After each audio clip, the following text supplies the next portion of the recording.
because we are alive. Right.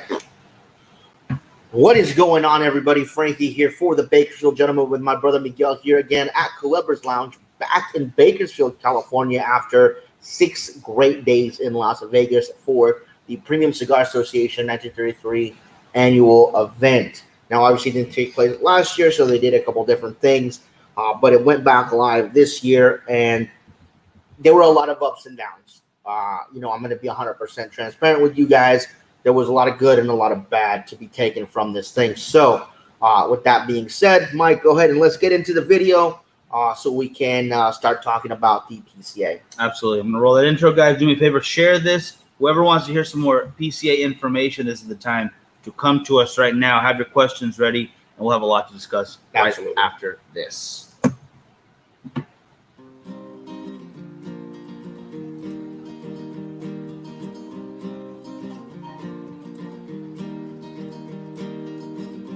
I don't know if this is true, but every time I look back on the years, I feel like I wasted my youth. How did I get so cold? How do I wind up every single day going through this life all alone? When am I gonna change? Another day, another month, another year, and still I feel just the same. Oh,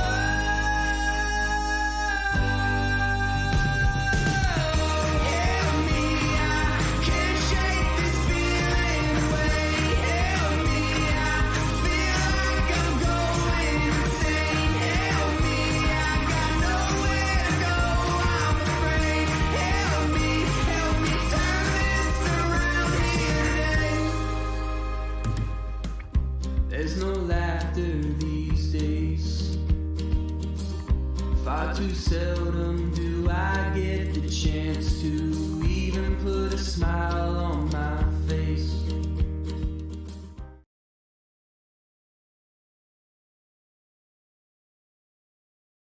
There we go. Leo, Darian, Diana, Cam, Lauren, everybody else out there. How are you doing on this great Wednesday? A little different than a normal podcast because we want you to ask questions right now. Like the first one we got here. Robert, how you doing? Billy, how's it going? The first one we got here is actually from Cam. Are there any new cigars coming our way from PCA? Well, Cam, to answer that question, it is yes. I mean, anytime there's a PCA, there are going to be new cigars coming out. That is the entire point of that trade show, is to really launch all the new cigars. Retailers will come and pick and choose which new stuff they want to bring into their lounges. And so the PCA does a great job at that.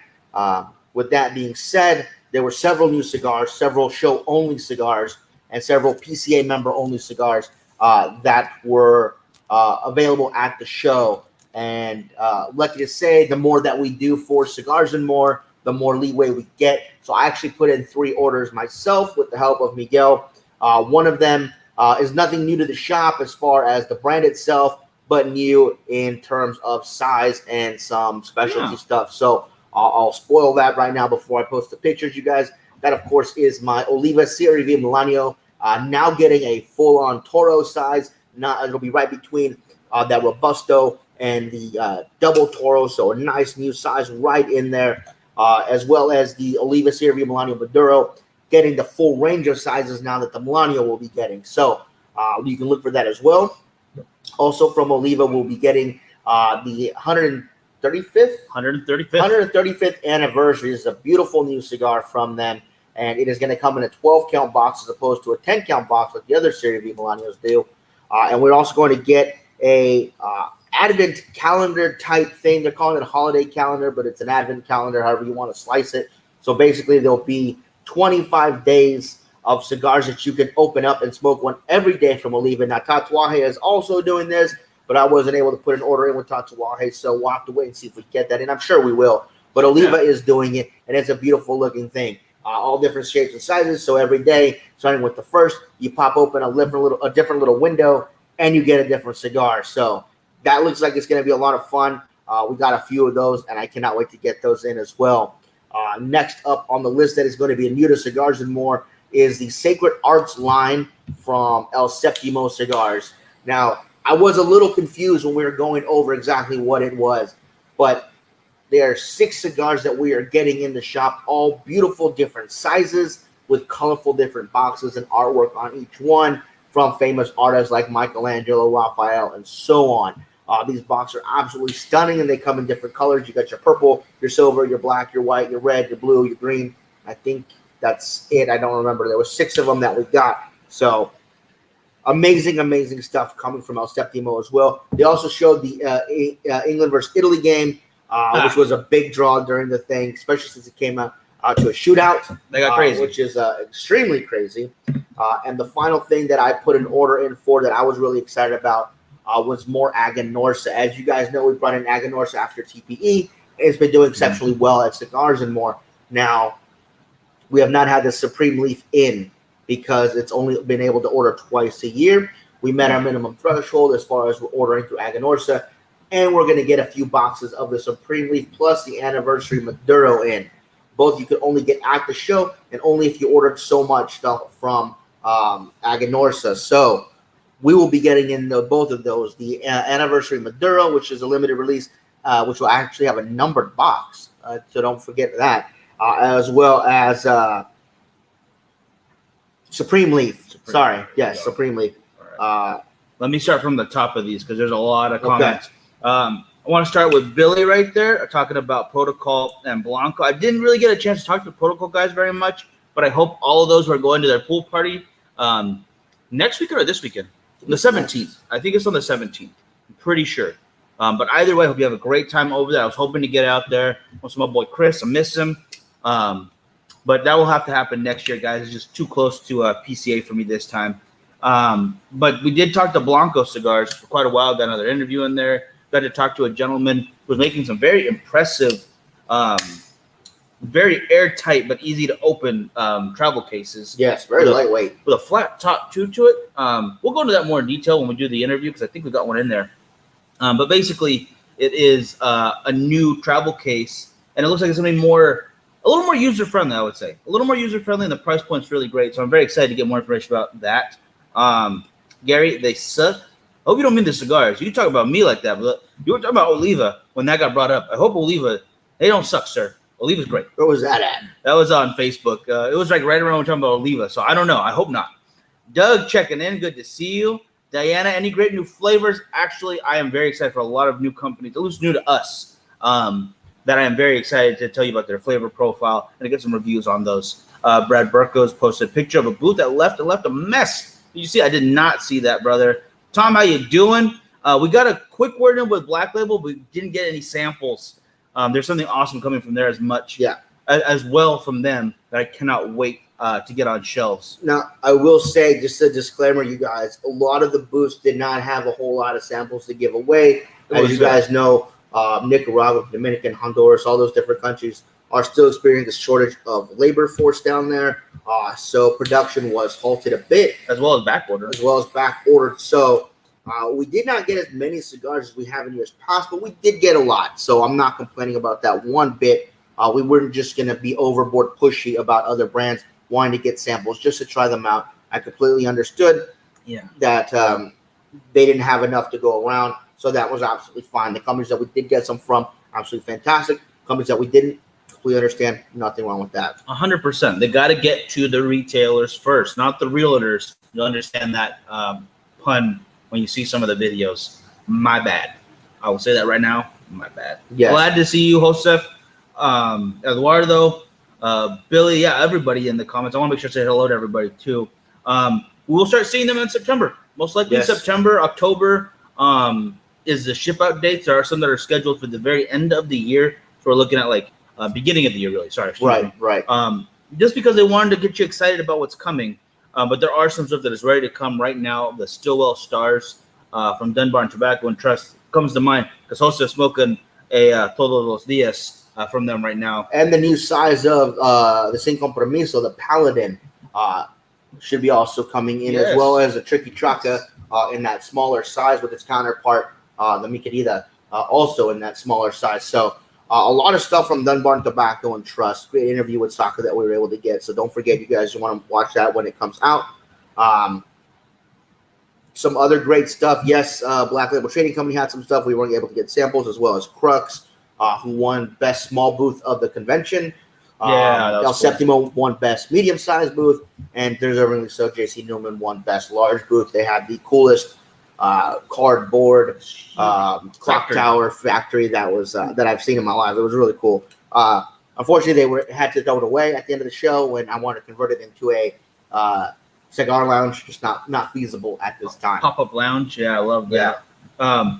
Billy, thank you so much. Really, we do appreciate you guys sharing the places. So thank you for that. Manny, how you doing? Thank you. Well, glad to be back. Oh, I don't know if I mentioned this, but I am smoking the Nub Maduro right now. I felt it was appropriate. I'm having the Connecticut, so this is very nice, very very light, not too heavy for how hot it is right now. Sticking with some water, trying to recoup. Though drinking was not that much. There was quite a bit of whiskey, but it wasn't too much whiskey. It was spread out. I had a little too much on Saturday night, but other than that, I was fine. I only had a couple drinks here and there. One time, the media was able to get in a lot earlier than everybody else this year, so we had to get there early to get some of the interviews done, because during the show they're super busy having to put in their orders and talk to customers, old and new alike. So we wanted to get everything done as early as we could so that everybody had time to deal with that. Timothy, that actually the order is for both. It'll be in and out of town, most likely. There might be a couple things that leave, but most of it we will have available here. Yeah, half of the stuff that I order will be staying here, half will be going to El Segundo. And then from El Segundo, I don't know if we can split it up even more to Valencia and Los Angeles, but I'm going to be keeping some of the stuff here for sure. For those of you guys that don't know, I'm starting to curate my own little humidor wall cabinet inside of Cigars and More, where Miguel and I are going to keep all the rare, hard to find, and latest stuff in that humidor. So if you guys go in there now, you'll see Crowned Heads, you'll see Jerome Solomon, you'll see Jackson Crawl. Who else would you see in there right now? I don't know if they've already moved some of the stuff out of the way. We got to go back and check it out again. Viaje as well. Lush Cigar Club exclusives, lost and found stuff. Lots of stuff in this humidor that we're putting together. But, of course, Aganorsa is going to be going in there. El Septimo will be going in there. I'm going to keep Roman Solomon in there for some time. Yeah. So lots of fun stuff in there. So make sure when you get into Cigars and More, you guys, it's the very first humidor before you actually get into the big humidor.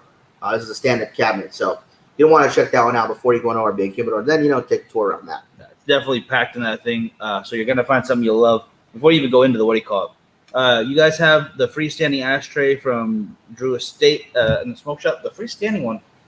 No, you're talking about the big podium-looking one? No, we don't have that. I have an ashtray that looks like the top of it, which is the top part, but not the entire ashtray setup that they did not send us. That thing is you guys have to understand, for Drew Estates, when they do events, it's by region, and different regions will get different things. Like a certain region will get the 20s, a certain region will get the League of 10 sampler show-only thing. Yeah, so whatever they might be doing in your neck of the woods will be completely different than what they're doing in the California end of things. It's true. That's completely different from the East Coast side of stuff. So I think there's like 3 or 4 different swag packages that they send out to the different regions. Us being on the West Coast, we get a completely different one than the guys on the East Coast and the guys in Texas do. So yeah, pretty much all the time.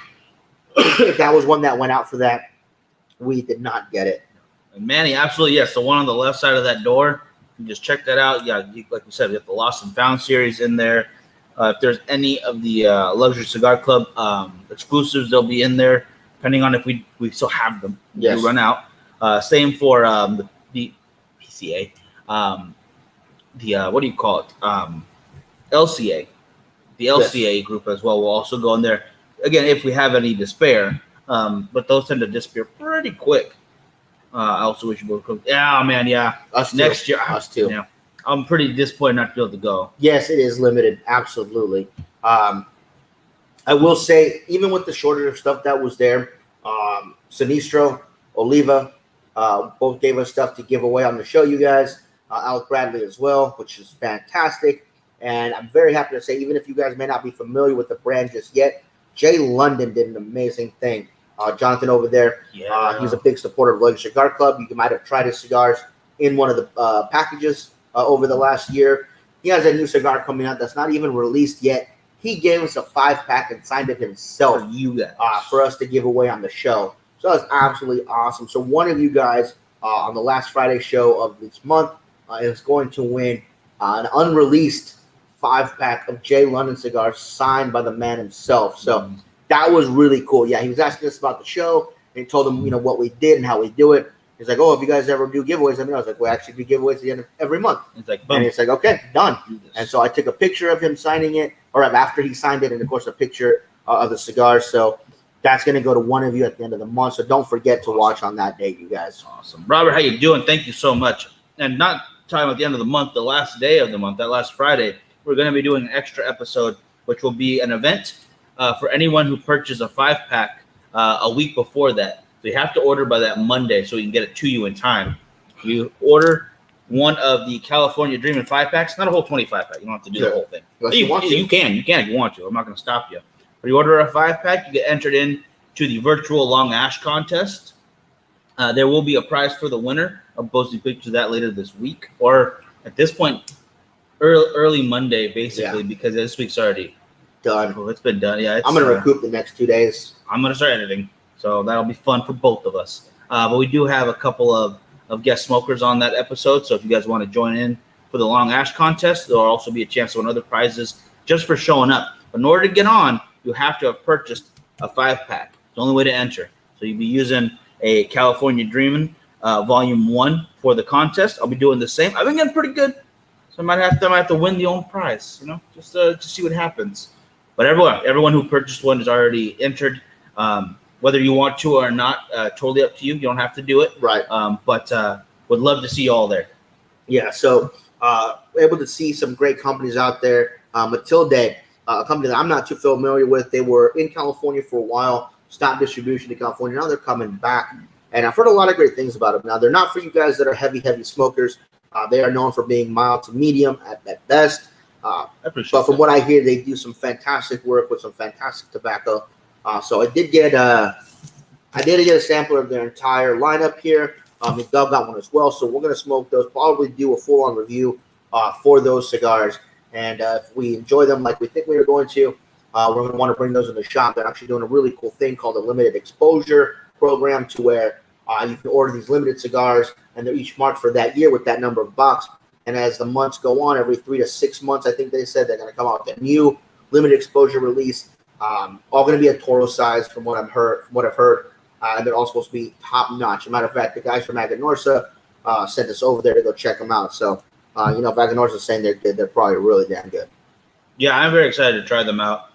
We were told get on over there. I do like these limited, not so much rare, but the limited and kind of like an extra price for supporting the company brand kind of stuff that people have been doing.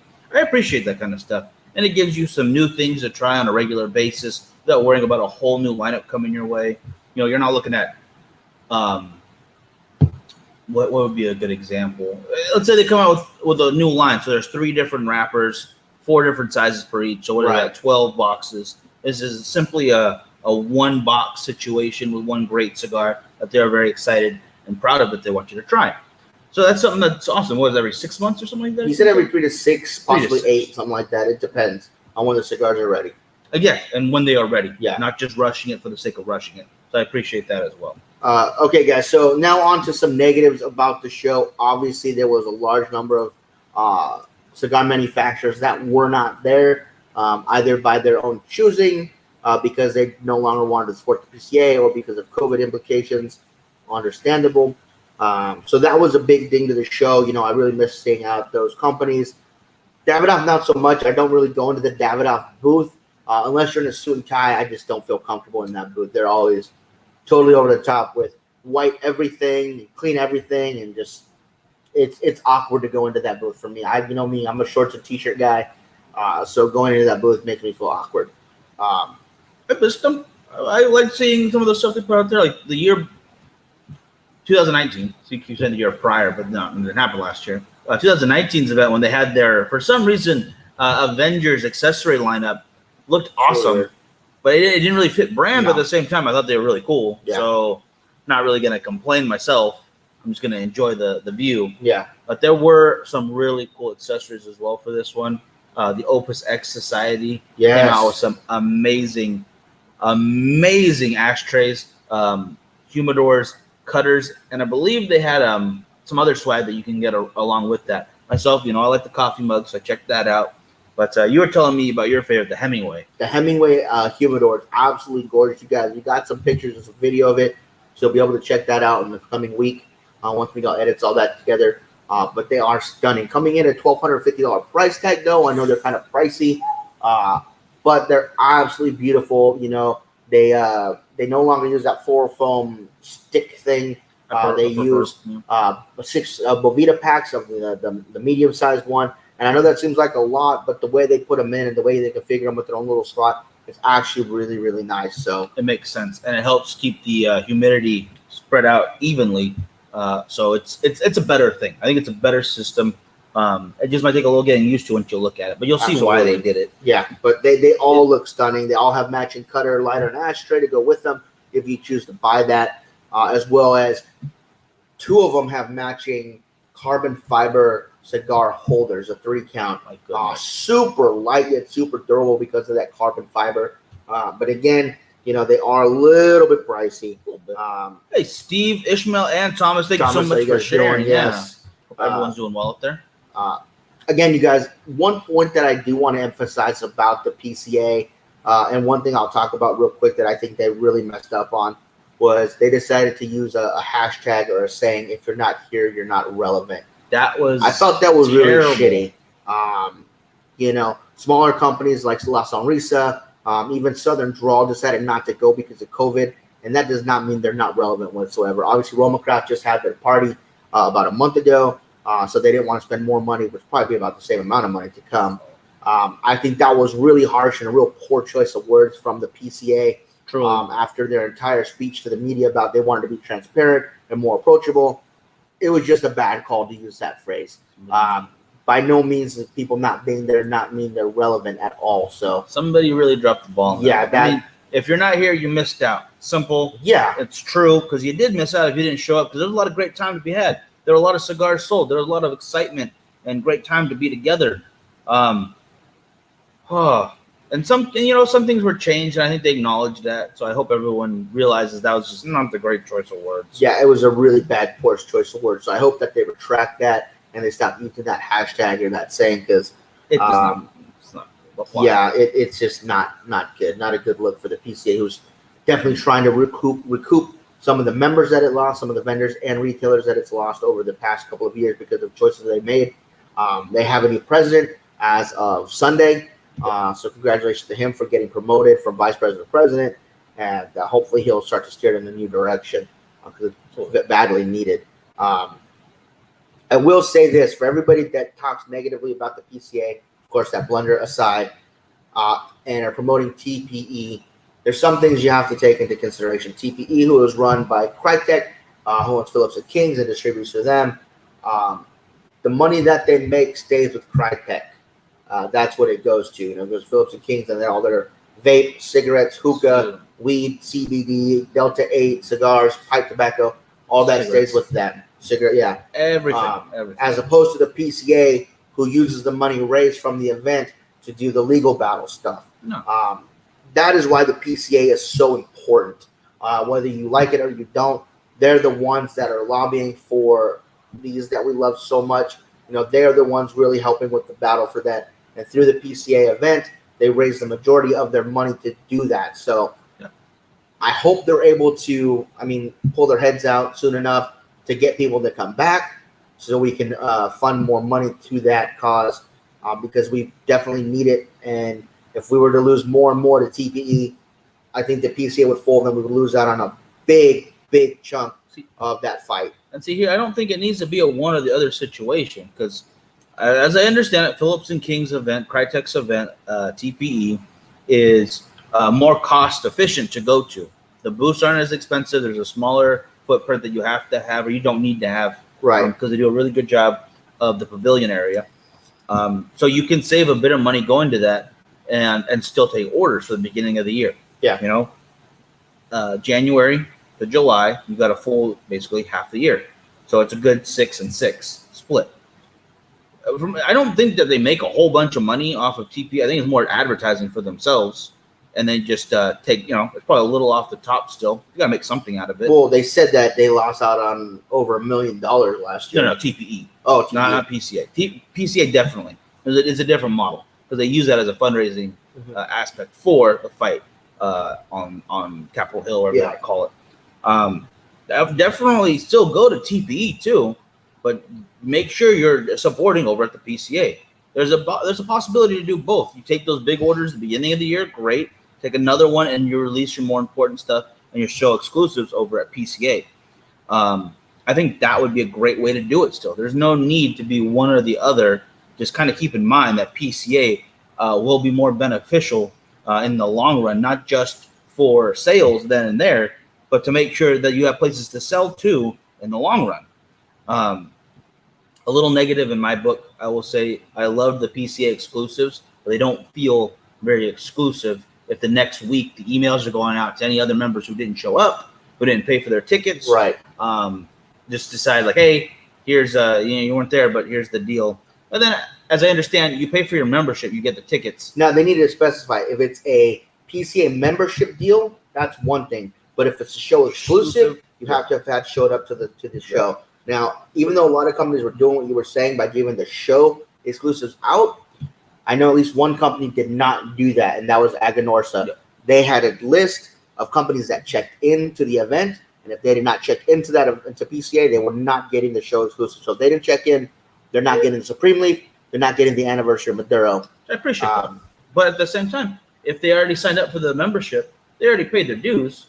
So it's like, okay, then yeah, like you said, if it's a PCA member exclusive or PCA show, that's another. Which I think the show deal would be much better to get new members in and have them actually go to the event. There's still plenty of shops I got to sign up. I hope you sign up. Yes, there are. If your local retailer is not a member, see why not? Maybe talk them into it. We're members. We paid our dues. Yes, we did. And it came with some good benefits. We got some FaceTime with the PCA itself, the media conference, however small, because it's a small group of guys. There's not that many cigar media, as much content as you see out there. It's still a pretty tight-knit group of people. They answered all the questions that everybody had. Plenty of people asked some very insightful questions that I didn't even think of, so that was very nice just to listen there. And then I was a little curious about the numbers here in California. I'll go to that another time because there's still more to learn about that. But they gave us as much hard data as they could about the event itself, how many people showed up, how many members. I will say to all those retailers that were saying there was only like 50 stores there or 70 stores there, no, there was a lot more than that. Oh, a lot more. And numbers don't lie. When you check your badge in, when you register, it goes into the computer. So they know exactly how many stores were there, and actually have the numbers that we're going to talk to about on another recorded session when we talk PCA, just on a recorded thing. So there was way more than 70 retailers that showed up. So please don't be discouraged. I will say there was not as many as years prior. There's a lot more than last year, that's for sure. But there was not as many as 2018, 2019. But there were still a lot of people there. Whether they were media, whether they were the retailers or the manufacturers, plenty of people showed up to this event. Oh, definitely. There was, again, smaller, but not insignificant. It was unbelievably good to see everybody back together again. Got to see the guys who run Scallywags, Varton. Varton's always a pleasure. Hello, sir. Yeah. Oh, yeah. It's an awesome guy. New people that I did not know but have been going for years from Colorado or the East Coast, or the gentleman who runs the Sanctuary, Dave. Honest Dave. Honest Dave, yeah. The Sanctuary I was talking about for here in California because we're pretty close. Yeah. And he was super excited, and he was a good amount of energy. I love that guy. Yeah. It was the last day, and he was still excited about seeing new cigars. Yep. That's the kind of passion you see throughout the entire industry. Yep. Not just him, a lot of people, but then a lot of people were very tired by the end of it. I need some help real quick. Gotta see Whiskey Girl Josie, Doggy Chick, Cigar Madam. Obviously, we're out there with Melanie. Who else was out there that we got to see? How about that cigar? Yeah. Great Lakes Cigar Show. I love those guys. Smoking tobacco. Congratulations, buddy. He got engaged over the weekend. I thought they got married when I first saw them. I was like, I was no, like, wait. engaged. Oh, okay, that's awesome. And they're vacationing in Vegas right now. They will be there till Saturday. Have a great one, guys. And this is their room number. Real quick though, before we continue, somebody tagged me in this picture of this messed up booth that they left a huge mess for because it's apparently getting mentioned multiple times in the comments. Let's see it. So yeah, tag me in that, and I can share it on here. Yeah, I think it's Doug who knows what the picture is. So, Doug, if you could tag us in that picture, tag me on that picture, so we can see what it is. Yeah, I'll put it on. I'll let you know. I will let you know that the Caldwell booth was pretty tore up. I don't know what's going on with Caldwell. They had a very similar issue at TPE. At TPE, I was talking with Jeremy when he was there. He was sitting in a chair by himself. There was no signage. There was no table at the TPE booth for Caldwell when the event started. I was like, what happened? He said there was a miscommunication, and they didn't get anything ordered for display. Brian says it was the Caldwell booth now, this time. Oh, okay. So there was like nothing. Caldwell's booth was basically 2 chairs and a table, and they were setting up the hour before the show started. So I don't know if there's some miscommunications going on with Caldwell, if maybe they're just kind of whatever about it, but it was for both shows. So it wasn't just PCA. It was the exact same way, and even worse for TPE because they didn't even have a table or chairs at TPE. No, so get everything I don't know what's going on with Caldwell. Hopefully they'll be able to recover from this. I'm a big fan of their cigars. You guys know I love their stuff. So if Robert needs help and he's watching, hey, hit me up. Yeah, it definitely was a little eye-opening to see that. But you know what was even more of a little bit of a little floop-de-doo, a little flop for this one was the showcase, the PCA exclusive showcase pavilion.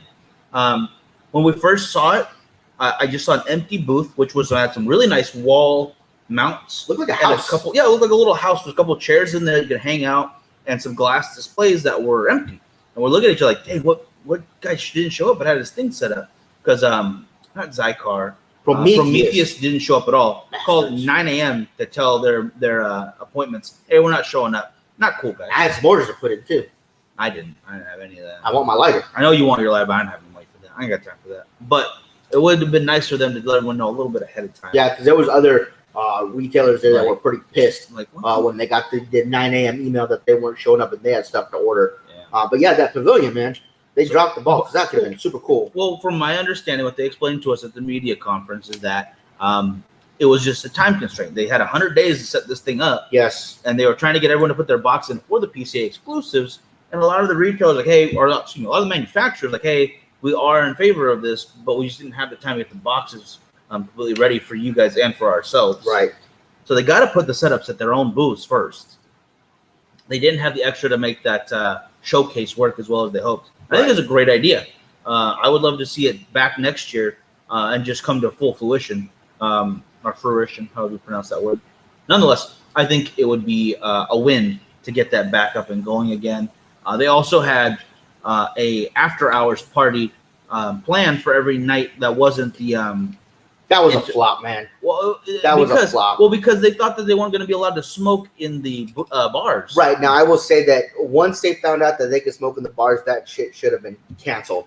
Bar Luca, if you guys have never been to PCA, but you're in Vegas during PCA, just go to Bar Luca in the Palazzo. After the show, that's where everybody's at. Or the rum bar, or no, don't go. Just go to Bar Luca. I'm just saying. That's all you need to know. Go to Bar Luca. If you guys could get there like at 5, right when the show ends, then reserve yourself a seat because you will not get one if you come around 7 o'clock. Guaranteed. There was underwear at the booth, so Matt Booth probably was there. That was definitely him. Yeah, so they had it. They did change it up, however. This very next day, is they made it to a happy hour from 2 to the show close, and they would actually let you get 2 free drinks every day. So that was pretty cool because the last day they were going around with the trolley with beers in it. And I had a couple, and they were delicious. So, and I'm gonna share a picture just from days of future past here. Let me see if I can get this on screen. You're gonna enjoy this as well, because this comes from IPCPRs of past, and it's us sitting over at La Casa. That's Saka there. There's Leo, Barrels and Lee's, Emmy, the wonderful Emmy, along with some reps. Great people all around. Yep. And that's the kind of feel you're going to get at the other spots. Like you see how it's nice and relaxed, and there's a couple guys sitting around. You're not going to get that at Bar Luca. Not Bar Luca. Bar Luca is going to be so full. We were lucky to sit down twice. 2 nights in a row. I will say one night is because we got there early. We left the show early because we were done with our appointments. Ooh, this is bad. We were going to go back to the hotel, but we saw there was empty chairs. Like, oh shit, that's never going to happen again. We should grab those. So that was the night I got drunk. So we sat down that night. Monday night when we went, Jake Wyatt's crew was there, and they actually were going to get up. So they said, "Hey, take my chair," and that was really cool of them. Yeah, you missed out on dinner. We all hung out, talked cigars, made fun of people. No, I'm just going to make fun of anyone, but a lot of cigars, a lot of fun. That is where I got to try out Chica's Mexican, or not Mexican restaurant. It was more of a Spanish infusion kind of thing because there's different foods represented. Was it a Spanish sushi fusion? No, God, no. Because that's is not a good call. You don't want a chili verde sushi. No, you do not. I'll tell you guys that right now. That's a story for another day. It was a great little spot. Very close. That was 2 years ago, by the way. It was, huh? Yeah. It was her birthday the other day. Yeah, I just saw that. Yeah, you're right. Never again. No. Never again. I'll send you cards and flowers. I'm not gonna eat that again. Yeah. It was a really nice spot though. First time I tried the Palm too, restaurant in Caesar's Palace, right outside the Forum. And I know that you guys got the cool stuff. You got the linguine, the delicious. I think someone ordered steak. And I wasn't that hungry at that time, so I got a salad thinking, okay, I got something small and light. Just gigantic friggin' salad, shrimp and bacon and everything else you can think of. So there's a lot of fun to be had off the floor as well, Absolutely. basically. For everybody, because I saw pictures of different dinners for everybody. And that's kind of what it's really about in those moments, is everyone coming together to keep the personal connections. You smoke a cigar together, you learn more about each other, you get that bond, you break bread with each other, you drink, you have a fun time, you go to the pool if you want, you gamble. I didn't gamble. A lot of other people did. But that's the whole point of the industry, is it is a very personable industry. It's a family thing. There's families running retail shops. There's families building legacies over the manufacturers, families passing on lessons in the fields to learn how to grow properly. It doesn't stop being a family at any level you go to. Absolutely. So, Mike, besides the cigars and the people we've already talked about, what is one cigar that we haven't mentioned yet that you were super stoked about, and one person that you're really happy to see again? Man, I was really excited for 1910, Casa 1910. It is an all Mexican cigar and cigar company. Everything is made in Mexico. The matches, the boxes, the ink they use, everything is from Mexico. It was very cool to see how well they did. They sponsored the opening panel. Yes. And they got a little word out there. They're going full force. I am very excited to get the word out about their cigars. Really glad to see Johnny from Cigar in a Bottle. Great guy. Who else? So many people. My gosh. It's great to see Saka again. Saw him at TPE, so that was great. The Fuente family, always good to see them. I don't know if I could choose anyone in particular. That's fine. Yeah. For me, it's definitely the new Laranja that's coming out. We got a sample of that, and I cannot wait to try it. Yeah, it looks like it's going to be a fantastic smoke. I heard a lot of people get a lot of good buzz about that cigar. So for me, that would be that. As far as person, it was really good to see Bradley. Again, I love the Alec Bradley guys. Alec and Bradley, plus of course their dad. Great people. Another family again. Yeah, another family. But yeah, for me also, it was Fuente. You want to get that real quick, Mike? It's Andy. And Christoph Andy. What? And we were going to Casa Fuente, and he was actually there. He got there super late, but it was really cool because everybody was going up to him, trying to get pictures, trying to say hi, give him a hug and stuff. And you could tell he just wanted to sit down and have a cigar and just relax for a bit. So he actually came up to us, and we're like, holy shit, he remembered who we were. So it was really, really cool to see that he remembered who we were. And yeah, it was just really awesome. What can I say? It was really cool to see Carlito again. We usually see him over at Fuente Fever. But since we have Fuente Fever hasn't happened in over a year, it is what it I'll give is. you this one, so if you need to And hop off the call. how we doing? We're doing good, brother. How are you doing? Doing well, real well. Good. Everyone? Talking about Fuente and Fuente and Fuente. We were. Yes, we were. So I'll have to smoke a Fuente. There you go. I There like you what go. you think. So since we have you on, Yeah. can you give us an overall? Well, you can obviously introduce yourself, people who may not know you yet. But can you give us your overall takeaway from this year's PCA? Obviously, you know it wasn't anything like previous PCAs, but do you see it as maybe a new starting off point for them to get back into the way it used to be? Pros and cons, kind of a thing. Well, yeah, and it's funny because I talked to a couple of board members that had gotten a hold of me, and we talked for a little bit. And I said, you know, I've watched the good and the bad and the ugly of the PCA, IPCPR, RTDA Yes. for a lot of years. I'm a little irked at a few companies, namely 40, that decided not to show. But I'll tell you, here's the take on where we're at with our trade show. We used to have a great trade show, right? You know, go back 10 years, you couldn't even walk Right. on the floor. Then all of a sudden, a lot of companies that will remain nameless, General Cigars, and a few others, started giving the deals like for the whole month. Yeah. Yeah, that's what we're talking about. Yeah, that's So that was the start of the demise of the PCA and the IPCPR trade show. As time went on a little bit, I got a little irritated at one of the guys. I went to go get a booth one year, a couple of booths. And I said, you raised your price. And the guy said to me, well, we're the cheapest trade show on the market. Everyone else is more expensive. And I tried to relate to him. Look, if you do a CES show, okay, and the guy orders 10 TVs, that's pretty much what your whole day is Right. at the IPCPR.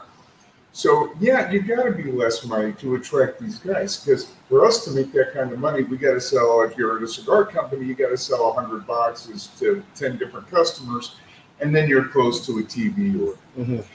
We didn't quite catch that, but they still raised the price. Yesterday, I kind of had we'll say a spirited conversation with the president of the PCA. He wanted to ask me what I thought of the show. I said, you know, hardly anybody here, hardly any vendors here, but people bought tea. That's the one good thing. Right. So I said, you know, your demise started when you started jacking up the price.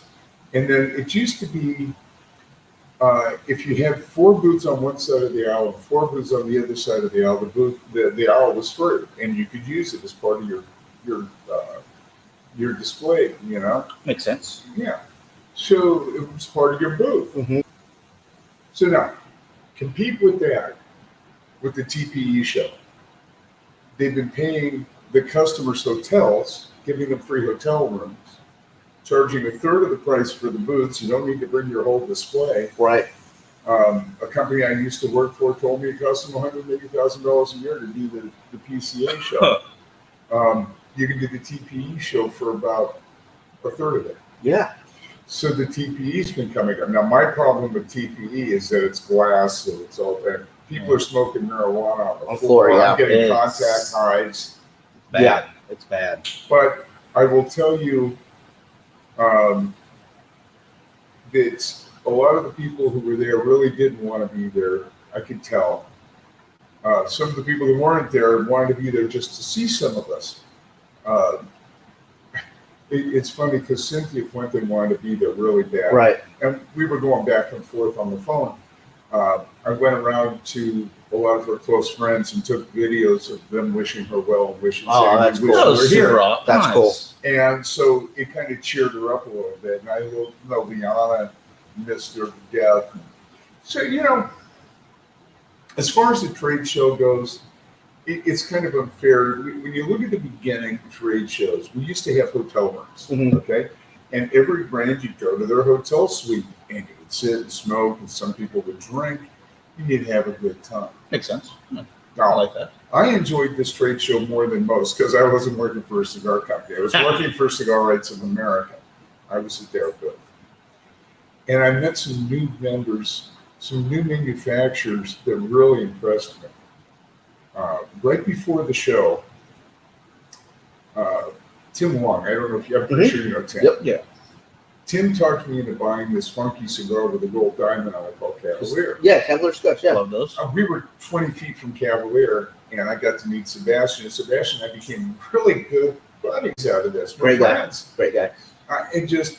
And I adore the cigar. If you haven't tried Cavalier, it's a wonderful cigar, both black and white. He's got a barber pole there. Very good cigars. And so here's a new face that I get to add into my family. I ran into Dean Parsons, and Dean, who I love like a brother, says, you know, he had moved from the DR and he's back in the U.S. and he says, "I'm coming to your house," you know.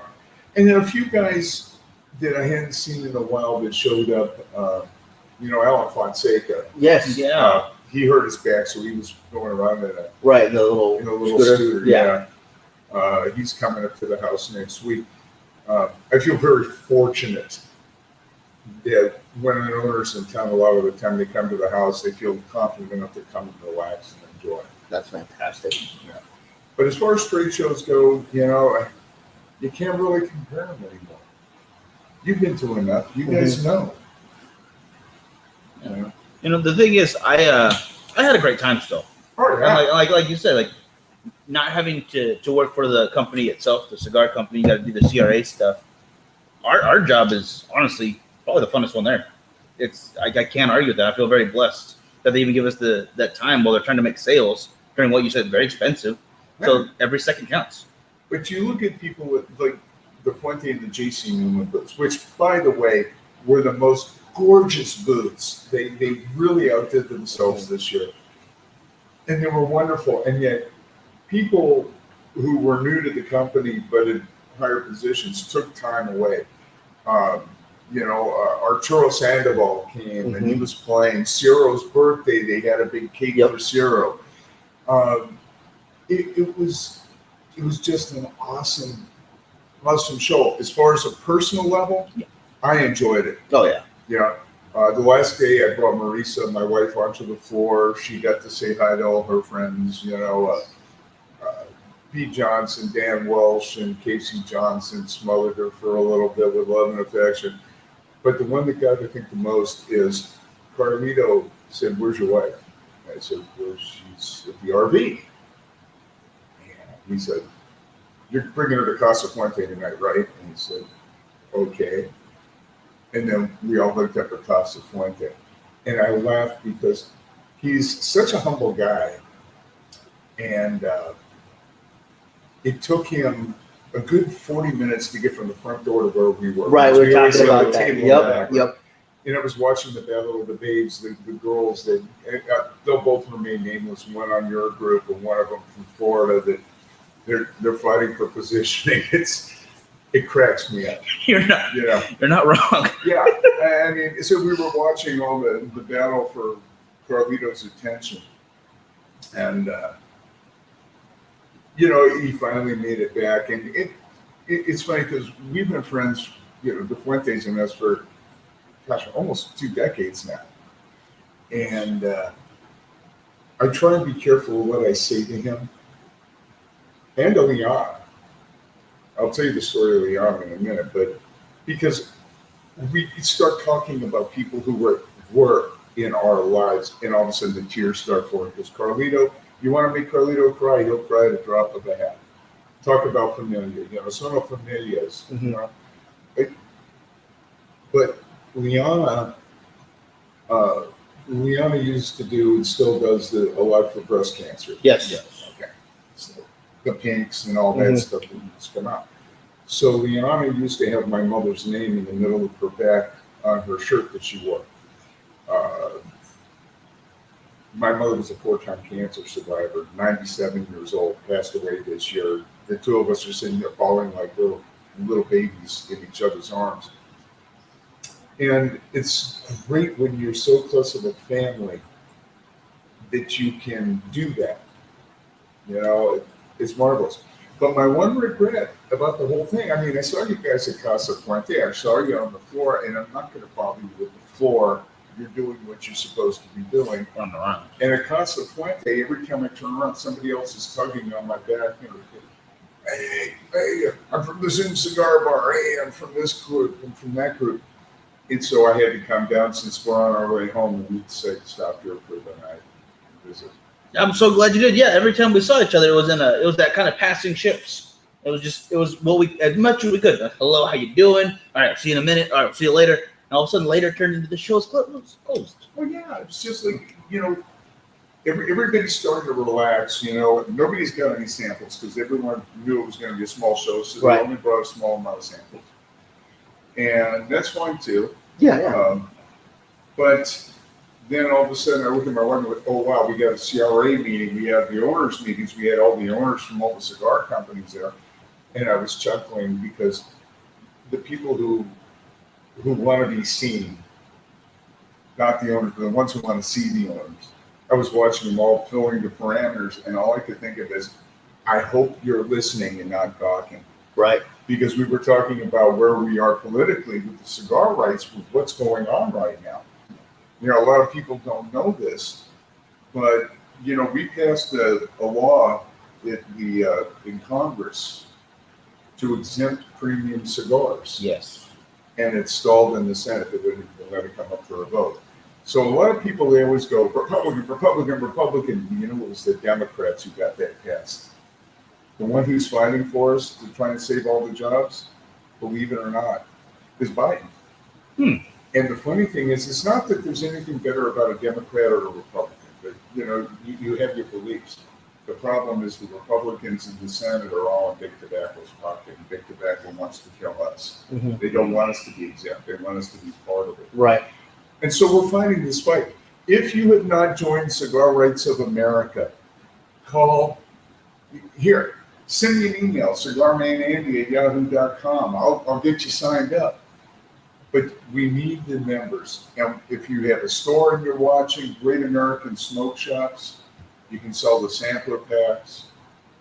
But we need your help because right now, Rocky Patel, Carlito Fuente, Pete Johnson, I could go on and drop names left and right. These guys are working their butts off trying to get these exemptions. And if you don't think it works, tell me if any of you have seen a sticker on your cigar box that says the Surgeon General has determined that cigarettes or that cigar smoking is hazardous, because we got that killed. That's excellent. Yeah. Yeah. But they can't carry it all the weight. They can't. You can't. They don't. Between the PCA and the Cigar Rights of America, we're here to protect everyone's right for a good cigar. I think they tell flavored cigars, you're inviting the kids. Yeah, great. If the kid wants a White Owl grape to roll his whatever in. But I've never seen, matter of fact, I take that back. I remember sitting in a cigar shop in Las Vegas. I was at the Monte Cristo Lounge when a guy said, man, I'm a sophomore over at Las Vegas High School. I'm really tired. I really need to spend $20 and get myself an acid Cuba Cuba. I've never seen it. Okay? Never seen it. Leave premium cigars alone. Yeah, actually, to that point, I was in the shop helping out this younger guy, and he wanted to buy some cigars for himself and his brother for his brother's wedding. Mm-hmm. He's like, well, I really wanted to get into it. And he didn't realize that the age went up a couple years ago. It's been a little bit now, but he's never been into cigars before. It's his first time really getting into it. So how would he know those kind of things? Shouldn't. It's not up to him. But then he tells me, like, oh, wait, is it 21 and over? I was like, yeah, it is. All right, I'll see you a couple weeks after my birthday. I'm 20 right now. It's like, no worry, we'll be here. But those kind of things, like, that's the youngest I've seen is 20. And I don't know. I kind of feel like a 20-year-old should be allowed to have a cigar, but. Well, the average age of a cigar smoker is 27 to 55 or older. Mm-hmm. Most people start at about 27 to 30 range. But I have to tell you, I don't know if they're watching right now, but shout out to the Zoom Cigar Bar, April and Aaron, the Duke and the Duchess. Nice. Their son, which I'm lovingly calling the Earl, Ervon, the Earl, we started learning about cigars, and one of our guys who was on the Zoom Cigar Bar, which is Art, kept calling him Proby, and then they gave him everyone started drilling him and grilling him on all the questions about cigars and trying to teach him and everything. He finally graduated. Now he's a cigar smoker. Nice. Fantastic. Nice. But Fantastic. everyone's learning the right way. You know, I have to say this with all the love in my heart. I'm a firm believer you smoke what you like what you smoke, you know about that. And a lot of beginners in the cigars, when you first start out, most of us would rather you ask us than just pretend you know and do it the wrong way. If you're not sure how to cut, ask us. We're not going to make you feel like an idiot. The only dumb question is the one you don't ask. Right. Love that. So, you know, we want people to ask questions. If you're not sure, ask. Yep. And, you know, even to this day, a lot of people go, oh, Andy, yeah, ask Andy, he knows a lot. Well, you know what? Benjamin Enders always used to say, stay teachable. I like that. 50 years. He was in the industry 50 years. We were at the PCA, well, IPC. It was a IPCPR back then, 2010. We were in New Orleans. He grabs me and says, Andy, I want to introduce you to one of the new blenders. I am learning so much from him. Really? You're learning from a new blender? Yes. He brings me over, and that was the year they came out with the Magneto Pro Royale. And he says, I want to introduce you to the man who blended. And he brings me over to Ricky Rodriguez. Oh, wow. So, you know, you have to have a certain amount of humility, and he's definitely got it. And you got to stay teachable, and you got to find your way. Man, if you're a new cigar smoker, buy samplers, buy a lot of different cigars. Find what you like. You know, if you smoke Habitat for Jewels and someone tells you it's a screwed up cigar, tell them to go take a hike. I say it usually in other ways, but smoke what you like. Absolutely. You got it. Absolutely. Yeah. I mean, I love trying new cigars, but I always like going back to ones that I know I enjoy. And sometimes it gets hard because there's so many out there. I just want to keep trying new stuff. That's what I like about the PCA, but I will tell you, there's one group that really irritated me. I was enjoying a good cigar, and this really attractive girl walks up to me from her booth, pulls the cigar out of my mouth and says, here, try this, this is better. Didn't even know, because I take the bands off when I'm at the show, I'm at somebody's booth, I don't want to insult anybody. Right. I get that. Took a $40 cigar out of my mouth and put it in the ashtray. Ah, And, yeah, I mean, 40 in America, but they sell them in England, 80 pounds. Jeez. So, you know, there's pluses and minuses to all the shows, but that was my highs and my lows. My highs were seeing and spending time with, you know, Jose Blanco and the Fuente family. Most high was spending time with my brothers and sisters from the Zoom Cigar Bar. My low was next person who takes a $40 cigar out of my mouth and puts in and the damn thing she put in my mouth tunneled. You know, crazy. yeah.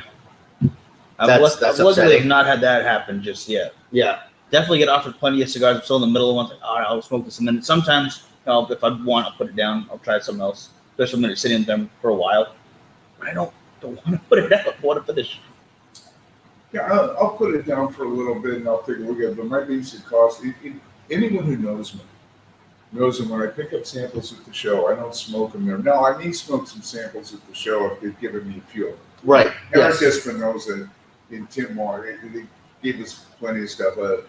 I was really shocked, and I'm going to bust my own butt here.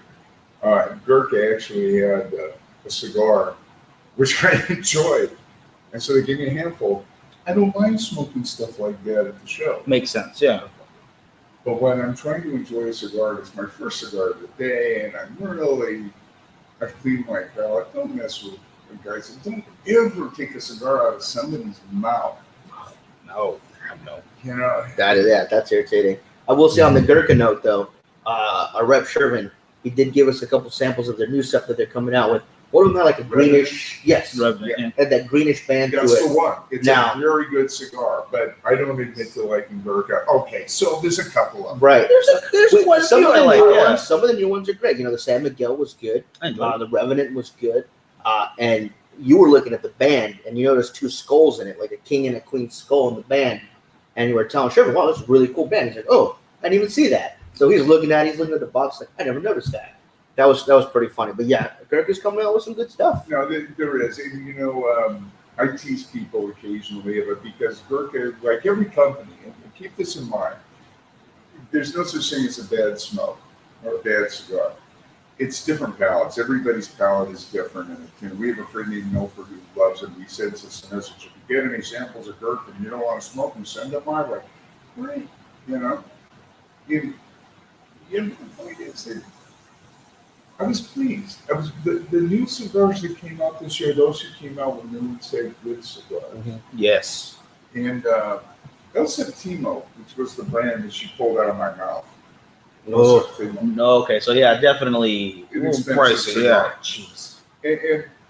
And I wanted to take it back, but it was too late. She had already emptied the ashtray before I had a chance to get it back. I mean, I kind of didn't want to blow her thing with the owner of their company. But I sat there and tried to educate her a little bit because they have a brand in a store. Mhm. And I tried to tell them, I said, you see what's happening to the cigar? It's tunneling on me. I said, you're pucheros, and, trying to explain to her. And from the very start, I rolled it in my hand after she lit it. And I said to myself, this cigar's about 6, 7, maybe even 10 grams too light. It's going to be a problem. You can tell when a cigar weighs the right weight. Exactly. And this is not advanced cigar smoking, guys. When you all pick up a cigar and it feels like a feather, something's not right. Okay? But their cigar, from the very get-go, and then she lit it for me, and I said, okay, I'll play the game. And right from the get-go, I could see that Vegeta was rolling it in reverse because it tunneled right down the middle. Horrible. And granted, cigars are they're handmade. There's They yeah. make mistakes. Something's gonna happen once in a while. Yeah. Yeah. But I had a friend of mine from the cigar shop in West Virginia with me, and his guy, his partner in West Virginia, and they had the same issue. The one time, okay. 2 times, suspect. 3 out of 3. You're gonna have There's a problems. problem. Yeah. That is disappointing. So I'd really like to see the new Acceptable stuff too. I liked their I think it's Secret Sevens or Secret Arts. Secret Art. Secret Arts. Okay. But there's 7 of them. There's 7 of them in there. Love the new boxing. I like that they brought the price point down for a new setup. That's one of the things Well, they made a cigar for the American.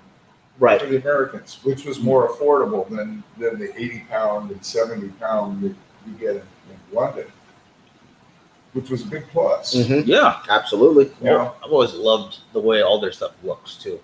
It's just It's clean. beautiful. Yeah, their accessories are just exceptional. Did you see the new stuff coming from Tatuaje?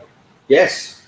They sold out of the T110s, but that new Kahuna 2021, dudes, women, if you like big ring gauges, this is the first time they've done this. It's a 7.5 by 58 torpedo, or actually a Belcosa, in a Kahuna. Mm-hmm. I'm not sad about it.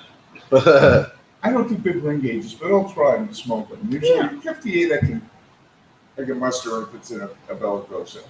I get that. Yeah. Yeah. I prefer a smaller ring gauge. I like Lanceros a lot, but you just don't see them as often. I get it. It's a certain market of people who want them.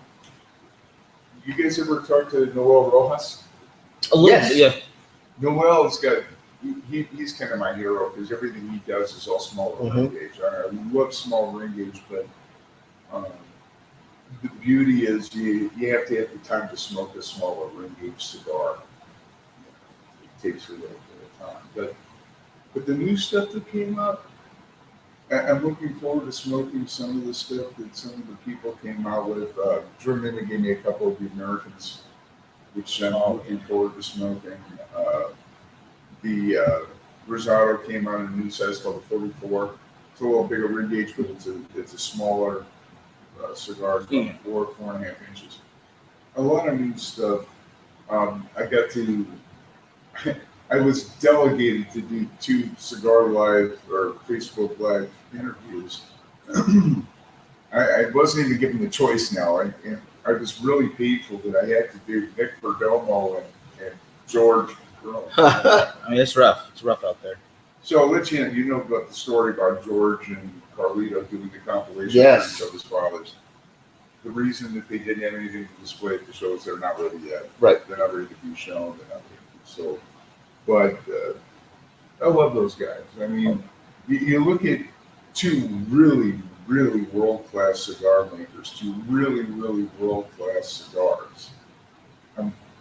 You know, son of familia, we're family. They're working together to create something unique for everybody.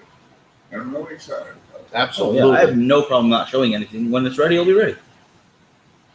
Michael Herklotz didn't have a single sample at the show. And he was apologizing to people, but he said, I'm going to apologize to you, but I'm not going to apologize to you. I would rather not give a sample out to have to take an extra 2 months before selling a single cigar than give you something that's not ready. 100%. Absolutely. So the Fiero Tempo is going to start shipping, I think he said mid to late August. Which, if people don't know, that's what used to be Nat Sherman's blends that he's taking over, or that's completely different blends. They got a couple. That's completely different. They have the Timeless and the Cosmopolitan. Right. Now those blends, for those of you who are really into the cigars that Herklotz and Nat Sherman had, the Timeless was made at two different factories. Some were made in Nicaragua, but one of my favorite guys in the world, Manolo Casada, made the original Timeless in the Dominican Republic. The same original blend, the same original factory, everything is the same as it was. Same thing with the Cosmopolitan. Okay. So those are original. He did not buy Nat Sherman. He bought 4 of the Nat Sherman blends that he worked on. Now, the Fiero Tempo is the creation from Mike Herklotz, and I really enjoyed. We had him on the Zoom one night. He explained a lot of this. They're coming out 10 in a box, and there's a humidor. It comes in a humidor. Nice. Yeah, but it's like a vintage wine. Every year is going to be a new vintage, Okay. which is really exciting to me because, you know, if I like it, I'll buy a bunch of it, keep it in there. And he said that one of the fun things is when you start aging things like this, like a fine wine. Mm-hmm. Oh, yeah. So, you know, some of the stuff like that was great. Spent a little time picking on Steve Saka and the family, so you know, John and Cindy, and we took some video, which I'll show you guys off on. It was pretty funny. Got to see just about everyone I wanted to see that was there. I was very sorry that Lito Gomez didn't come to the show this year. Yeah. I was looking forward to seeing Lito. Bill Paley's got some exciting new stuff with Clay and Sammy over at La Canina. Eric's new stuff is really good. Mhm. What was it? The LeBron Shot? Yes. Very good cigar. Oh, yeah. So, yeah. You know, all in all, a lot of us go to the show to work. Mhm. And I miss the after parties. Yes. So it was like we used to have these after parties. In the last night of the show, we used to have them with bands that a lot of us grew up with. You guys are a little younger, remember some of them, but we had America, we had Leonard Skinner, we had 38 Special. 38 Special was the most expensive cover band I ever saw because none of the originals were in the band. Oh, wow. It was the second singer, the second guitar player, the second, yeah. So the running joke was it was the most expensive cover band that we saw, but they were great. But it was a good show, and you all had a good time. I know I saw you everywhere. Absolutely. Yeah. There was Absolutely. a lot of running around, but I was very happy to be able to do that. What were your highs and lows of the show? Man, I think that feeling of getting to see everybody again was absolutely wonderful. I mean, you got to see a couple guys at TPE, which was great, but then seeing everybody that was there for PCA was just phenomenal because it just increased everything quite a bit. I really did enjoy some of the exclusives that the PCA exclusives. I thought was a really good idea. I want to see more people there though. I want to see them all back. Yeah, I would have to agree. Definitely getting to be there with everybody else was great. We got to see a lot of the other media people that were there, which was great. Yeah. But definitely something's got to change to where they're able to get some of those other people back. Now, again, like Los Sonrisas is a small company, Southern Draw, a small company. They weren't there because of the COVID thing, which I totally get. If you feel safer, just want to stay out of this one, I get that. Yeah, I'm not so gonna judge. hopefully next year they'll be back. Hopefully some companies that signed up that didn't show up, like Prometheus, will be there because we definitely missed them. And hopefully they'll get some of the other bigger companies back that they missed out on next year. I'm hoping. Keeping our fingers crossed. Though I got to tell you, there was a lot of the smaller companies were there with suitcases they were wheeling around. Alan Fonseca Yep. wasn't carrying samples with him, but he was there. I enjoyed that. I thought it was good to see him. Yeah. Don Juan was there from Dignity Cigars. Yes. Yeah. We got to see him. We got to celebrate Cigar Bottle Johnny's Birthday. Yep. which was fun. So there were a few people there with their brands that just showed up to show up, which was good. I mean, you got to get your face out there. That's true. Alex, who reps for, not rep, but he's a broker. Has For like 4 or 5 different. Yeah. Dapper and yeah. Oh, he also got the Opus X Society now. He's repping them too. Oh, he's repping. Yeah. Okay. Yeah, man. I was repping because Ian wasn't going to come. Right. Yeah. And Alex chewed him in the ear and said, "Yeah, you are going to come." And so we think, I was shocked. And you need someone like that though. Who's gonna push. Hey, you know what? You got to do this. Let's do this. Believe me, I know. I did that bit for years, trying to get a certain brand to the TBG show. He argued with me. We finally did it, and it paid for itself 3 times. Nice. So, Fantastic. you got to listen. Here's the biggest problem with a lot of up-and-coming cigar companies or newer cigar companies. They don't want to listen to the reps because each rep, no matter what area, whether you're Northeast or whether you're Midwest or whether you're West Coast, we know our market. And we're going to tell you what needs to be done in our market. And if you don't listen, it's fine. You get what you get. But those who listen, here again, staying teachable. Yeah, maybe we don't own a cigar company, but we know every cigar shop in our territory. Oh, absolutely. And there's nothing better than that on the ground information you're getting, and how you use it depends on the success rate. It does. I've been 2 years retired now from repping cigars, and I can't tell you how many stores that remember me that came up and they were asking me what new brands are out there that I've seen that they should bring in their stores. Well, have you talked to the reps? Have you done this? I said, they never show up, or they don't do this, they don't do that. And it's like, I'm grateful to see, but I had people from Hawaii asking me and talking to me, and I love my guys. Why? Kalani always brings me a box of the macadamia, chocolate-covered macadamia nuts, and my wife just absolutely loves those things. Nice. All the way over to the East Coast because I started on the East. And I love it. I mean, my friends from Tombstone, Arizona, they have smoke signals. Just got a new store now. Instead of cabinets, they got a walk-in humidor. You're saying, what would you put in there? Because we know the territories. And it was fun. And it's not that we as reps know more than the stores or the customers or this, that, or the other thing. It's the friendships that are involved. We get to know each other. Oh yeah. And we know what works in the stores. No, it makes sense. Yeah. You're there quite often, talking. You want to know what they want. It helps the business across the board. And if it's a store that I hang out in, especially, like I go to Inflago a lot in Las Vegas. Yeah. Okay, a lot of my friends are in there. I'll tell you a story about that in a minute. But, it's my home away from home if I'm in Las Vegas. that and Casa Fuente, those are the two that I go to. Dude, I'll buy a lot of these cigars, just get them in, and I'll buy them.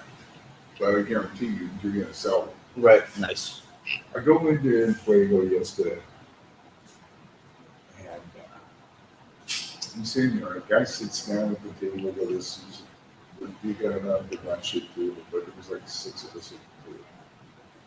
And one guy I go ahead and seen in a while used to live in San Diego. He used to smoke with me at Captain Hunt's. Okay. So we start talking, and we go yakking back and forth, and the other guy at the table sits there and goes, "Oh, you live in San Diego? Whereabouts?" I said, "I lived over by OB, Ocean Beach."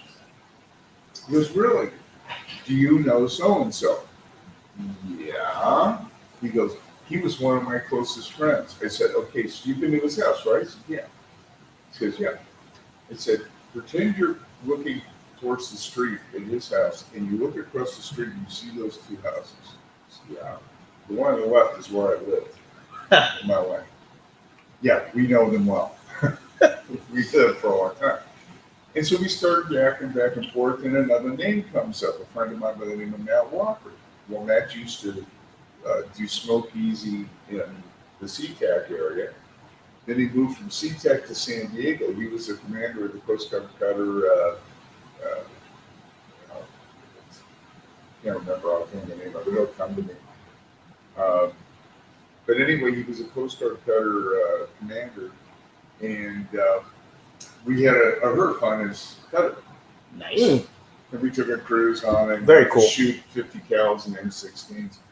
And then he got promoted to captain. And then they put him on the Polar Star, the icebreaker.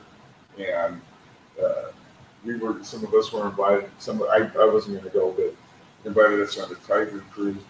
And then he moved to Oregon. I can't keep up with this guy. But we stay in touch. And so my buddy, this one guy is saying, "Yeah, Matt's doing a Herf in Montana." And just as he says that, 3 guys that I had met 4 years before in Cigar Box in Vegas come into the store, and they remember me, and we started talking, and they're from Montana. So I said, "I just heard you guys are having a Herf from Montana." I said, "Yeah." He said, "I don't suppose you know Matt Walker." I said, "You got to be kidding. It's Matt's Herf." Small world. Yeah, we're such a small industry, and everybody knows everybody. I don't bad talk anybody's cigars, whether I had a good breakup or a bad breakup with the company, or whether, I don't criticize the cigars, okay? But I also don't play the BS role either, But I'm not going to tell you, no, it's not a good cigar. I mean, I'm still smoking the last brand I worked for. It's still a great cigar. It's just there's some personal issues going on. So it's too small. You say something on the showroom floor on the far corner, it only takes about 10 minutes to get to the opposite corner of the show floor. So you got to be careful what you say, how you say it, and what you say. And, all the different shops. I was disappointed in a couple of stores in Vegas that I used to go to that have changed the way they are. They don't have a lounge anymore. They decided to make their humidor 4 times the size. Yeah. And they took it, most people come to a cigar shop to get a cigar. They want to sit and relax and shoot the crap with you. Right. If I want to grab and go to 7-Eleven and get myself a soft drink, I'll go to a cigar shop. It has a lot. Yeah. It gets crazy. It's true. I mean, that's half the point of going to your local brick and mortar. I mean, I love the selections. It's a great thing. But I want to sit down with people. I want to talk with them. It's those times to build those relationships, get to know people from different aspects of whatever they do. Not just cigar industry people, but just friends in general that you're going to know for a very long time, no matter where they move to. Yeah. Yep. We met sitting over in Cigars and More. Yep. Yeah. Years ago. I mean, years ago. Oh. Making me get old. This is Listen, it used to be dark black here. It used to be dark black. I used to sit perfectly straight without pain. But great cigars are still out there. Great cigars, the old ones, the new ones. I mean, yeah, it sounds like I'm a off of Fuente, right? Just because I'm wearing an Opus hat or I'm smoking a Fuente. But, only a Fuente's a Fuente. Yep. Okay. Is it my favorite cigar? Well, whatever was between my fingers at the time is my favorite. Love it. But yeah, I do smoke a lot of the Fuente, and I'm going to tell you the main reason why is because you get consistency. You can get the Fuente, and you remember it from 4 years ago, and you haven't smoked one in 4 years. It's going to taste the same Exact 4 same. years later. 858, the most consistent cigar Fuente's ever had. Oh, definitely agree with that. And they're not. It's not that they're expensive cigars. We have friends who smoke curly heads, curly head deluxes. I've got friends who smoke forbidden X's. One costs $5, the other one costs $50, $60, $70. But this is what. Remember the movie and the TV show The Equalizer? Oh yeah. They got it wrong. It isn't a gun. The Equalizer is not an AR-15 or a BAR. It's not a baseball bat. This is an equalizer. This takes the politicians that you're smoking with the Shelley's back room in Washington, D.C., and the guy who's working at 7-Eleven but wants to smoke a good cigar. It puts them on the equal basis. And more deals are done over a cigar than over anything. Exactly. Have you been to Shelley's back room yet? No. Gotta go to Washington, D.C. Shelley's back room's around the corner from the White House. You got Draper's. C.W. Draper's is right on the corner. They have cigars that no other shop in the world have. It's the second oldest cigar shop in the United States. Nice. And right around the corner is Shelley's back room. In Shelley's back room, you can buy a cigar if you weren't able to get the Draper's before they closed. You can have, if you want to have a gold slaughter. I mean, I know they serve it because people are moved with. Yeah. You can have a gold slaughter, smoke a cigar, have a good steak. It's hard to find a place like that. Yeah. It's true. Yeah. It's slowly going away, and I don't like that. I don't care for that at all. Yeah. Smoking in California while you eat is only for events. I don't think there's anywhere here that I could find a meal and a cigar at the same time. There's a few far between across the United States. If you're in Raleigh, North Carolina, there's a place called the Angus Market. If you go into the maitre d' or the host and you say meat walk, they walk you through the dining room, the two private dining rooms, through the kitchen, up a ramp, and there's literally a meat locker door. They knock on the door, you say meat locker, guy opens it up to see who it is, they let you eat or you can smoke it. Well, that's I like the fantastic. sound of that. You go to Dallas, you can go to Chamberlain's. It's a big sports bar. They got huge TVs, beautiful tables and chairs where you sit down and eat a beautiful steak. And I think, as much as I'm not a Brussels sprouts guy, that's one of their things they're known for, the Brussels sprouts. Meat smoking. Used to be able to do Capitol Grill. I think you can. But I told my wife, I said, if I win the big lottery one day, I'm going to buy 800 acres and I'm going to build and incorporate a small city, call it Gartown. And I'm going to have a restaurant where I can eat smoked drink. That's what I've been saying about. There's a little town. I mean, it's in the desert, but it's here between here and Vegas. I think, right? California City? That probably could use a little change, probably a little bit. But there's a little ghost town that they're for sale. It's like $5 million. Oh, off Calico. Yes. Okay. Thank you. There we go. Yeah. And well, there's a few of us still smoking cigars. What if we just kind of pitched in a little bit? No. It doesn't take much. I'm a spoiled brat. A lot of people have been in my house, a lot of industry people, a lot of my friends. I get in smoking drink, obviously, at my house. I've got a cigar works and a lot of humidor. But, the old days, I remember we used to go to the Capitol Grill, and I'm not a fish eater, but I do like seafood. And they would bring up this platter with huge huge claws and lobster claws and tails, and crab claws and crab legs, and, you know, the chill tray, right? Shrimp, prawns. Yeah. And we would have that, then we would bring out the steaks for us. And then after the steaks, they would ask if you want coffee, espresso, or dessert, and everyone would say what they wanted. And I would always do a cappuccino, because I like cappuccino after that. And then they would bring out a tabletop humidor, and it only had 3 different cigars in it. I mean, they have money of the cigars, Yeah. but you had your choice between 2 of the Anniversarios. They had the 64 and the 26. Nice. They had the Opus X. What is the other one? Oh, VSGs. Nice. And you could pick a cigar, and granted, they were $50 a cigar. But, you know, it's the atmosphere. Right. And we would all be sitting around feeling like big dogs. Yeah. Yeah. Well, after a big six, those are the only 3 choices you really need. You're good to go. I agree with that.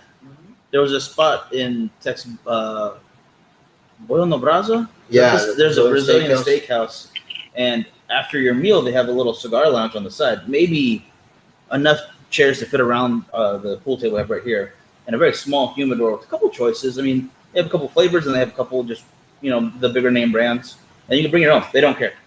And I just so happened, no, we didn't have any cigars that time, not the first time. So we just bought a couple from them, and got to sit and smoke a cigar after, and they'll bring you drinks into the room, a little bar right there. Yeah. That blew my mind because I couldn't imagine that beforehand. Not like I could find that really close by. Not close. El Paso, Texas, has got a place called Rockin' Cigar Bar. Cool place. Play a lot of 50s, 60s rock and roll, I like all this stuff like that. Some modern stuff, some of the newer stuff that's good. You walk in, it's this huge bar. And there's dining tables in there where you can eat. And they have 4 stand-up humidors. That's a great little shop.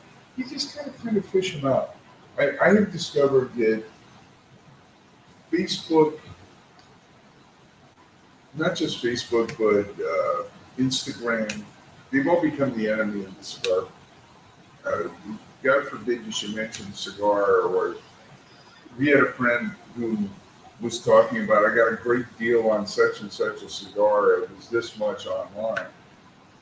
And they got suspended. They got put in Facebook jail, yeah. Facebook jail. Yeah. You know, it's a shame. Here again, cigar rights we talk about. Now, it's different. You know, everyone has their own bitch about Facebook. Why did I get kicked off? Why did I get put in Facebook jail? Why did I this? Why did I that? Oh, it's the communistic people. So it's a private company. They can do what the hell they want. That's true. You know, First Amendment is only with government. It has nothing to do with private corporations. No, it's their platform. They built it. Do what you please. I don't care for it, but Whether you use it or not, that's up to you. Yeah. I basically use it to share with my friends. I don't talk politics on it. I don't talk politics with my friends as well. But you got to spread the word around. You just got to kind of sit back and you got to play this little game of using numbers without commas and dollar signs. yeah. You know, the pictures and Yeah. everything. But I miss the old days. Yeah, I think we all do. It's true. I've been told a lot of stories before my time of smoking. A lot of things like, man, I wish that, like, no, it's not there anymore.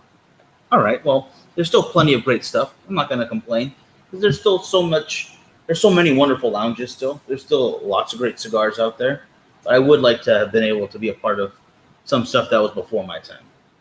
You know, as good as the old days were, there's some new stuff that's really good.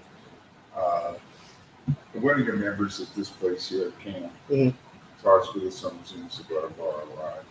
I know a lot of your members from this group. And, you know, I remember when there was smoking, and then there was no smoking in cigars anymore, and then there was smoking again. And then they had the lounge open up next door, and then there wasn't a lounge next door by the liquor. And I watched the new store open. And met a couple of guys who have a new smoke shop out here, or new cigar shop. We used to go on Havana cigars or whatever it used to be called. Yeah, they're over at Mosfino's now. So, yeah, Mosfino's a great shop. I hang out a lot at the Mosfino in Fresno. Yeah. So, yeah, you have your old and you have your new, and there's one better than the other. No, it's different. But the guys in Bakersfield, I've been here so many times and just hung out and watched movies with the guys here. This was an ingenious idea. It really was. Let's get some guys together. Let's rent a space. Let's have our own private club. It's guys only. We have our TV, our furniture. We've got cool drinks in the fridge. We've got a pool table if you want to play pool. When cigars are donated, they give you cigars. I mean, it's just 1,000 different things about this group. One of the last times we got together out here, I think, was at Cam's house. Yeah, it was for their event. Yeah. Yeah, cool. And so these are the memories, you talk about the old memories. Well, these are the memories that we're making today. And sitting with you guys, and I told you in Vegas, I'm going to come through. My wife asked me, did we want to go to Barstow the first day and from Barstow home, or did we want to go to Bakersfield? I said, we got to go to Bakersfield because I feel like I ignored you guys in Vegas. But you understood the situation, what was going on. So, but I had to come and smoke with you guys and relax, and you guys are doing a fantastic job with the show. Everyone's got a podcast now, and that's great. But you don't always have to have a podcast with, Ernesto Carrillo, Perez, or somebody famous on there, You do a lot with local people as well. And it's just exciting. Yeah. Try. That's always been the goal, is to help support local. Even if it's not our local, we want to remind everybody else out there, support your locals. Because it goes away if you don't support. That's the main goal. It does. For people who know that I have a walk-in humidor in my house, I have over 18,000 cigars in my humidor. My wife asked me all the time, where are you buying cigars? I said, well, it's not that I'm going to smoke every one of the 18,000 cigars. As long as I live, I'll never smoke them. There's a lot of brands in there that I keep because other people who come to our home smoke, and I don't. Makes sense. And I get a good deal on a cigar. I see a cigar I haven't seen in a while, and I buy it. So, people don't get it. B&Ms cost money. If you're going to go to a cigar shop and you're going to bring your own cigars, and maybe you want to smoke them. I did it in Vegas. But I do what's called pay ass rent. Okay? When you have a local brick and mortar, it costs them a lot of money for that shop. Yep. It costs them electricity to keep that humidor humidified, air conditioned. They have TVs. We saw the fight, the pay-per-view in Fuego. We watched the ankle get busted. Oh, nice. Brutal. And, it doesn't matter how many cigars you have in your humidor. You could have 20 cigars, and they're all great cigars. My hat's off to you as much as the guy who has what a lot of us do. Some of us do. People who go, I've got so many, 20 years in the industry, you accumulate a lot. They become like rabbits. They just keep accumulating. But I don't go into a brick and mortar without buying cigars. You got to support them. Absolutely. Yes.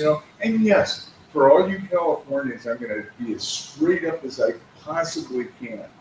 Our taxes suck. A lot of our government here, they suck. The tax rate that it just went up to, it sucks. I know a lot of you buy cigars online. But, okay, so maybe you're buying 80% of your cigars online. Buy 20% of your cigars from the cigar shop, because when you go to Famous or CI to buy cigars, or Cigar Bid, or even Abe, and Abe and I talked about it at the show. No matter where you go and you buy online, there's not an online store that you can order from and sit down with 50 other people or 10 other people and have a cigar and shoot the crap with. Yeah, we got the Zoom Cigar Bar. It's great. It is one of my favorite places to be. I'll be out tonight if any of you are watching. But When you buy it online, you can't get the camaraderie. No, Very true. it's just not the same. It's like I liked when Abe did the virtual event. Yes. It was a lot of fun. I had a great time watching, but I much preferred if I could have been there. There's just no substitute for in person. Well, if you shrink a little bit, you get to be the size of Joey. Maybe you can fit in suitcases. and carry away. Well, if I start dressing as well as he does, then I might deserve it. First He's of a all, dapper little guy, that's isn't he? awesome. I love him. I want to meet him in person. That's another thing. Online, great, but I want to sit and have a cigar with that guy. Yeah.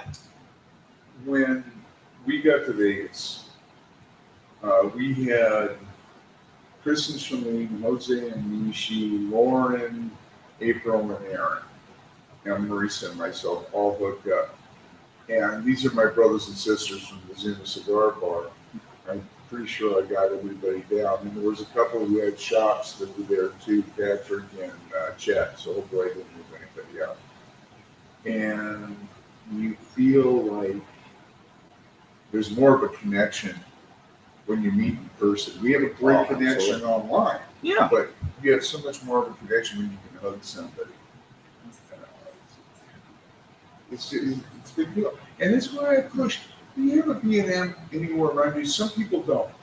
It's true. Yeah. Yeah. You know, I don't go to any town without finding out there's a cigar lounge in the area. I want to see what they have. Maybe they have a house cigar.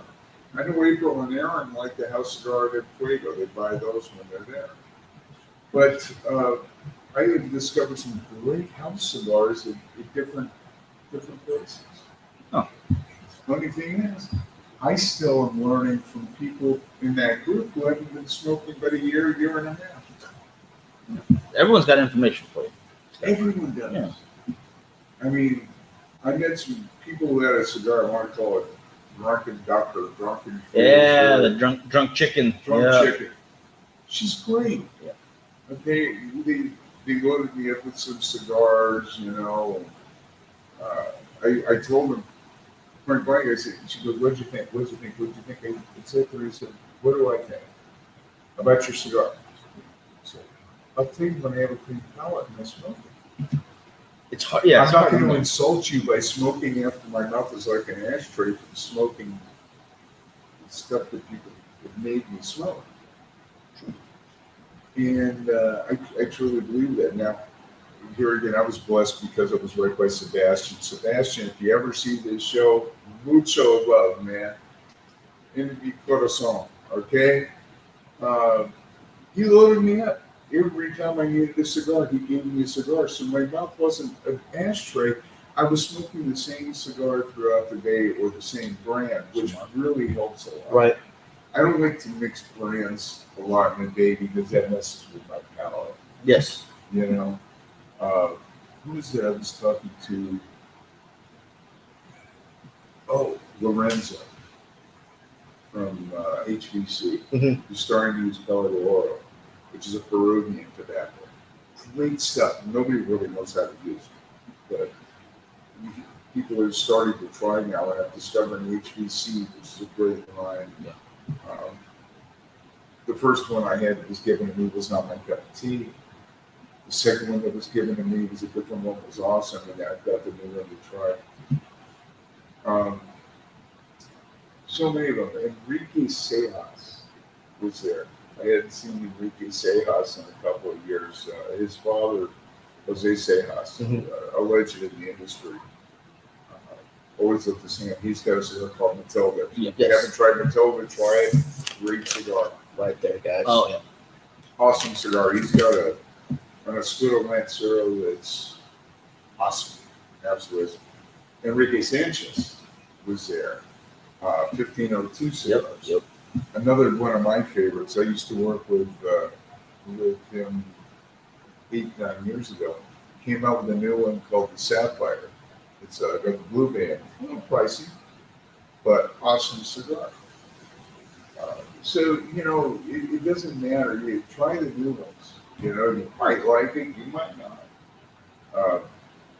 As much as I love Nick and Janine and the whole Perdomo family, sorry, Nick, I'm not smoking in that, so I'm not sticking anything that big in my mouth again. But he's got some great cigars, and I let my guard down. Okay. I said, I've smoked Perdomo cigars off and on for 20 years. I've never smoked champagne. Really? And they gave me a 10-year champagne book that I finally tried. So, just because you've been smoking a lot of years of working on it doesn't mean you can smoke everybody's cigars. Right. Yeah. And the one who stuck me with the most, and the two people I had the most fun with the show, you're going to laugh at this. Luis Falco. Yeah. And Luis, he said, you need to come and sit down, relax, tranquilo. Said, smoke and have coffee with me. So I spent a half hour, 40 minutes with him, smoked his meal. Love Luis to death. And, I had probably the most fun with him and Sebastian. New cigars, new stuff like that. And it's not always true, too. I had a good time hanging out with Carlito and Arturo Sandoval and Leon Fuente. It was great. But, I talk to them on a regular basis. I don't get to talk to Luis at all. Yeah, I get that. Yeah. It's just, if you haven't been to the show, don't feel bad. People go, well, how can I get tickets? How can I get in? It's a different world. If you want to meet the owners of cigar companies, you can go to the Big Smoke. Mhm. Yeah. Okay. It pays for some. You can go to the Rocky Mountain Cigar Fest. You can meet a lot of the owners. The problem is that in the old days, we had all the after parties. I mean, Cigar Press used to have a huge after party. Alec Bradley. I mean, I love Alan Rubin like my own brother. Alan used to throw the biggest party of the year. He'd rent the whole back of his hotel. You'd have cabanas for the VIP people. You had everyone standing around the swimming pool. You come in, they'd give you. It used to be. This was awesome. It was a 4-pack of cigars, but it looked like a Wonka bar. It was wrapped up like a chocolate bar. That's cool. Yeah. Definitely cool. But I think on that note, guys, we are going to cut it because we are almost at 2 hours. Oh, nice. Wow. All right. That is fantastic. Andy, thank you for sitting with us. Brother, always, Yeah. always. I just stopped by. This is a surprise to me. I didn't know you're coming right now. It's awesome. Our air conditioner started blowing hot. We said we're stopping for the night. Fantastic. That is, all right, guys. We will catch you guys again Friday for the final third of the week. Thank you guys for sticking with us, and we'll have more PCA stuff coming for you soon.